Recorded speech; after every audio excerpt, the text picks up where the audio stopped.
Kalian inget gak PHK besar-besaran Sritex kemarin?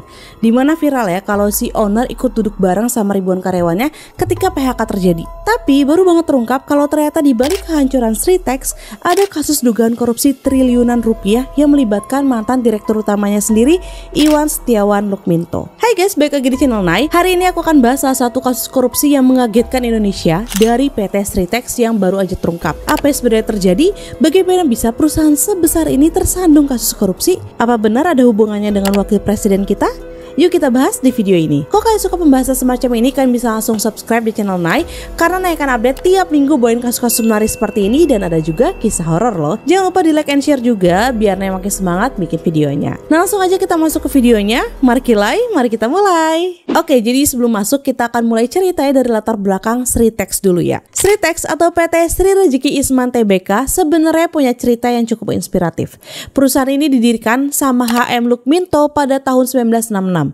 Awalnya cuma dari kios kecil di Pasar Klewer Solo, tapi dari situ berkembang pesat banget sampai akhirnya jadi salah satu perusahaan tekstil terintegrasi terbesar di Asia Tenggara. Mereka ini nggak main-main dalam bisnisnya guys. Jadi Sritex memproduksi semuanya sendiri, mulai dari benang, kain mentah, kain jadi sampai ke pakaian siap pakai. Jadi umpamanya nih ya, mereka tuh bikin dari biji sampai ke olahan buahnya, di-handle sendiri semua. Nggak cuma buat pasar dalam negeri aja, mereka tuh udah go internasional juga. Klien-klien besarnya tuh ada H&M, Walmart, Kmart, sampai Jones Apparel. Bahkan mereka juga dipercaya untuk bikin seragam NATO dan tentara Jerman.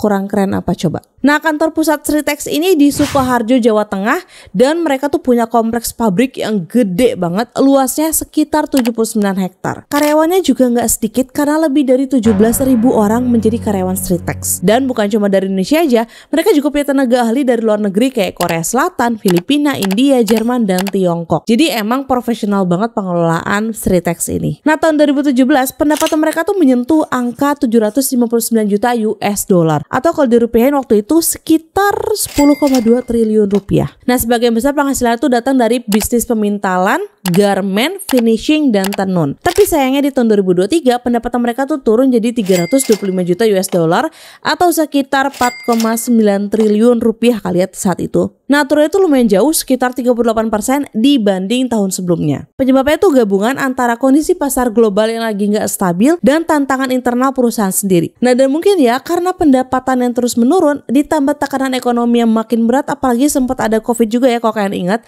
Akhirnya pada Oktober 2024 Sritex dinyatakan pailit. Lalu di awal 2025 mereka mulai melakukan PHK massal terhadap ribuan karyawannya. Disinilah publik tuh mulai ramai ngomongin soal Sritex, apalagi waktu itu sempat viral foto katanya si bos Sritex ini duduk bareng karyawan. Nah, tapi kenapa akhir-akhir ini semakin menarik perhatian publik? Karena ternyata ada kasus yang lebih besar di balik pailitnya Sritex ini. Nah, jadi sekarang aku mau cerita gimana awalnya sampai Sritex bisa terseret kasus korupsi yang heboh ini. Jadi semuanya itu berawal di tahun 2005 ketika Pak Iwan Setiawan Lukminto, anak dari pendiri Sritex, resmi jadi direktur utama. Di bawah kepemimpinannya, Sritex makin besar. Mereka terus ekspansi, produksi kain makin banyak, dan kualitas produknya juga makin oke. Tapi sayangnya di balik semua itu mulai muncul masalah keuangan. Nah, buat nutupin kebutuhan operasional kayak beli bahan baku, bayar gaji karyawan, atau upgrade fasilitas pabrik, Sritex akhirnya ngajuin pinjaman ke beberapa bank daerah.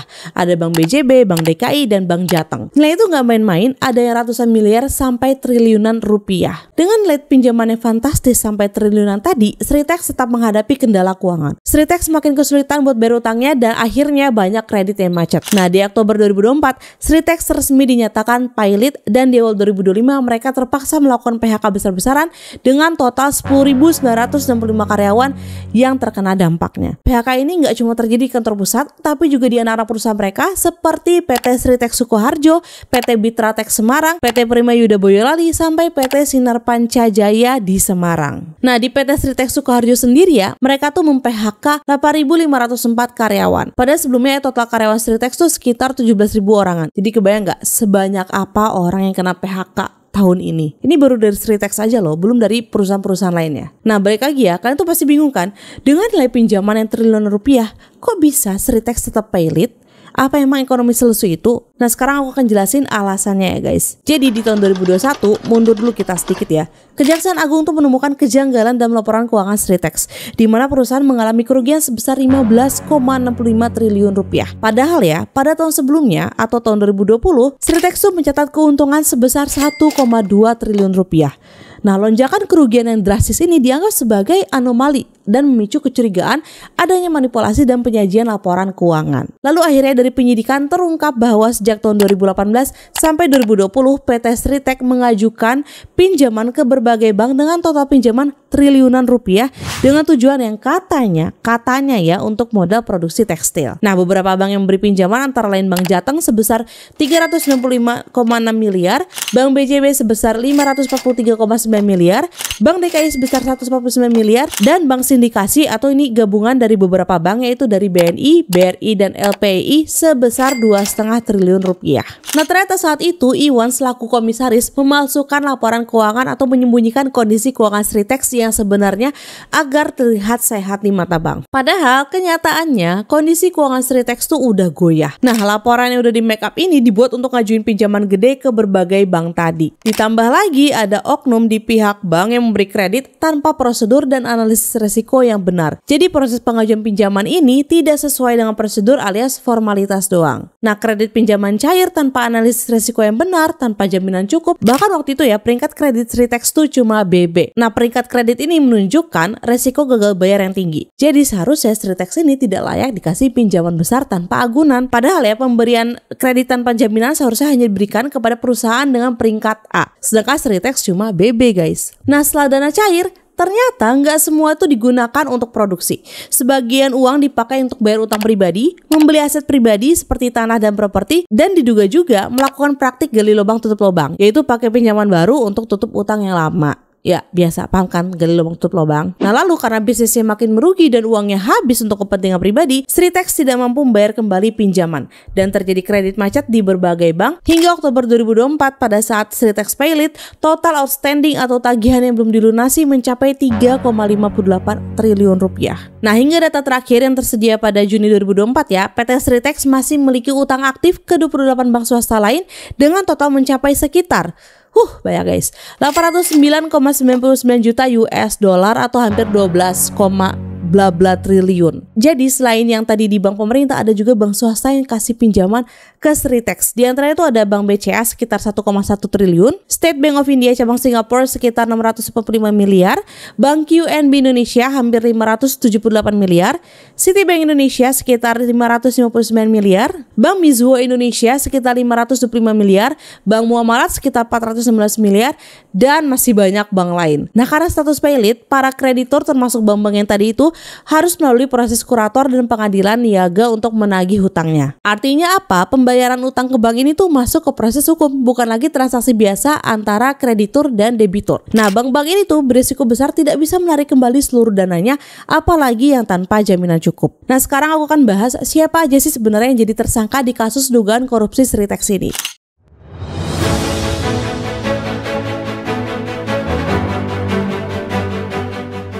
Jadi pada tanggal 15 Mei 2025, Kejaksaan Agung menetapkan 3 orang tersangka. Tersangka pertama adalah Iwan Setiawan Rukminto yang merupakan mantan Direktur Utama PT Sritex periode 2005 sampai 2022 dan Komisaris Utama hingga saat ini. Ia ditetapkan sebagai tersangka karena diduga memalsukan laporan keuangan dan menyembunyikan kondisi keuangan Sritex yang sebenarnya agar terlihat sehat di mata bank. Iwan juga diduga menyalahgunakan dana kredit dari Bank BJB dan Bank DKI yang seharusnya digunakan untuk modal kerja perusahaan. Sebaliknya, dana tersebut digunakan untuk membayar utang pribadi dan membeli aset non-produktif seperti tanah di Jogja dan Solo. Tersangka berikutnya ada Zainuddin Mappa. Dia adalah Direktur Utama Bank DKI pada tahun 2020 dan dia diduga memberi fasilitas kredit kepada Sritex tanpa melakukan analisis risiko yang memadai dan mengabaikan prosedur due diligence atau penilaian kelayakan dan risiko yang seharusnya wajib dilakukan sebelum memberikan kredit besar. Ia juga diduga memberikan perlakuan istimewa kepada Sritex meski kondisinya tidak layak mendapatkan pinjaman. Tersangka berikutnya ada Diki Syahbandinata yang merupakan pemimpin divisi komersial dan korporasi Bank BJB pada tahun 2020.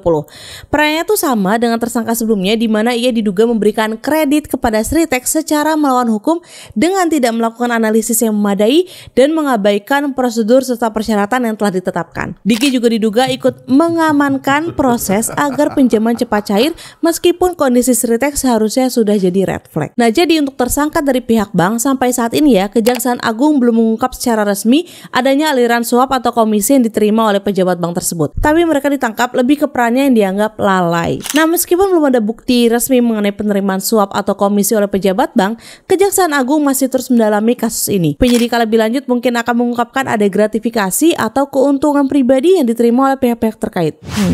Menurut kalian gimana? Mungkin nggak ya? Nah, hingga akhir Mei 2025, penyelidikan kasus dugaan korupsi PT Sritex masih berlangsung intensif di Kejaksaan Agung. 3 tersangka utama yang aku jelasin sebelumnya telah ditetapkan dan ditahan. Ketiganya diduga terlibat dalam pemberian kredit secara melawan hukum kepada PT Sritex yang mengakibatkan kerugian negara sebesar hampir 700 miliar rupiah. Bukannya tadi hampir 12 T naik utangnya. Jadi angka 700M ini ada hasil perhitungan sementara dari pinjaman yang diberikan secara lalai oleh bank-bank milik negara dan daerah seperti Bank BJB, Bank DKI, dan Bank Jateng. Sedangkan kalau bank swasta tidak dihitung sebagai kerugian negara. Kenapa? Karena kalau kalian tahu ya, misalnya nih bank milik negara apabila ada hutang atau bangkrut gitu ya, uangnya akan ditanggung sama negara. Nah, makanya hutang Sritex di bank negara tuh dianggap sebagai kerugian negara atau kasarnya ambil uang rakyat gitu ya. Nah, saat ini penyidik telah memeriksa sejumlah saksi untuk memperkuat pembuktian dan melengkapi pemberkasan perkara. Pada 27 Mei 2025, Kejaksaan Agung memeriksa 8 saksi termasuk 2 direktur aktif dan 1 mantan direktur PT Sritex serta beberapa pejabat dari Bank DKI dan Bank Pembangunan Daerah Jawa Tengah. Penyidikan masih berlanjut dan Kejaksaan Agung terus mendalami kemungkinan keterlibatan pihak lain dalam kasus ini. Jika ditemukan bukti yang cukup, tidak menutup kemungkinan akan ada penetapan tersangka baru. Terus gimana naik status saat ini? Jadi sampai video ini aku buat ya, kasus korupsi kredit bermasalah Sritex masih terus diselidiki dan diproses oleh Kejaksaan Agung. Mantan dirut Sritex, Iwan Setiawan Lukminto bersama 2 pejabat bank yang jadi tersangka masih menjalani proses hukum. Proses persidangan para tersangka belum dimulai dan saat ini statusnya ya, mereka tuh masih ditahan di Rutan Salemba Cabang Kejaksaan Agung dan prosesnya masih berada di tahap penyidikan. Dan sampai sekarang juga para tersangka belum memberikan klarifikasi resmi atau pernyataan langsung terkait tuduhan yang mereka hadapi. Tapi pihak Bank BJB telah melakukan semacam klarifikasi ya, bahwa salah satu tersangka tadi, Diki Syahbandinata, sudah nggak bekerja di Bank BJB sejak April 2023. Sementara itu, sejak perusahaan Sritex dinyatakan pailit pada Oktober 2024, banyak karyawan yang sampai sekarang belum dapat pesangon atau hak-hak lain yang seharusnya mereka terima. Menurut Menteri Ketenagakerjaan, pembayaran itu bakal dilakukan setelah aset perusahaan dijual dulu karena Sritex sekarang lagi dalam titik bangkrut. Ada juga beberapa ex-karyawan yang sempat kembali kerja awal Mei 2025, tapi masa pesangon ini belum selesai juga. Tim kurator Sritex juga bilang kalau penetapan tersangka tidak mengganggu proses penyelesaian utang perusahaan dan mereka tetap fokus kerja sambil menghormati proses hukum yang sedang berjalan. Nah, FYI ya, tim kurator ini tugasnya tuh mengelola, mengurus, dan membereskan aset Sritex setelah perusahaan dinyatakan pailit untuk membayar hutang-hutang perusahaan, termasuk di dalamnya hak para karyawan yang di PHK. Tim kurator mengatakan hak mantan karyawan tersebut ada 4 item. Yang pertama adalah pesangon untuk 8.475 mantan karyawan dengan total nominal senilai lebih dari 311,2 miliar rupiah. Lalu kedua ada pembayaran THR tahun 2025 dengan nominal total lebih dari 24 miliar rupiah. Yang ketiga, diketahui pada bulan Februari 2025 ada pemotongan gaji karyawan untuk uang simpanan wajib di koperasi dan ada juga pemotongan gaji dari setiap karyawan untuk pembayaran iuran BPJS Ketenagakerjaan yang ternyata tidak terbayarkan ke BPJS. Ya Allah, banyak banget ini utangnya Sritex. Nah, FYI ternyata ada fakta terungkap selama proses penyelidikan kasus korupsi Sritex. Jadi ceritanya ya, di tahun 2020 saat pandemi COVID-19 sedang mengguncang, kalian ingat gak sih saat itu tuh ada program bantuan sosial atau bansos dari pemerintah untuk membantu mereka-mereka yang terdampak COVID. Nah, salah satu elemen dalam paket bansos itu adalah tas goodie bag atau tas kain yang dipakai untuk membungkus si sembako. Dan ternyata PT Sritex jadi salah satu penyedia tas tersebut. Ya terus emang kenapa, Nay? Tar dulu. Jadi yang bikin heboh ya, Sritex ini ditunjuk secara langsung oleh Menteri Sosial waktu itu Juliari Batubara. Penunjukannya tuh tanpa proses tender terbuka.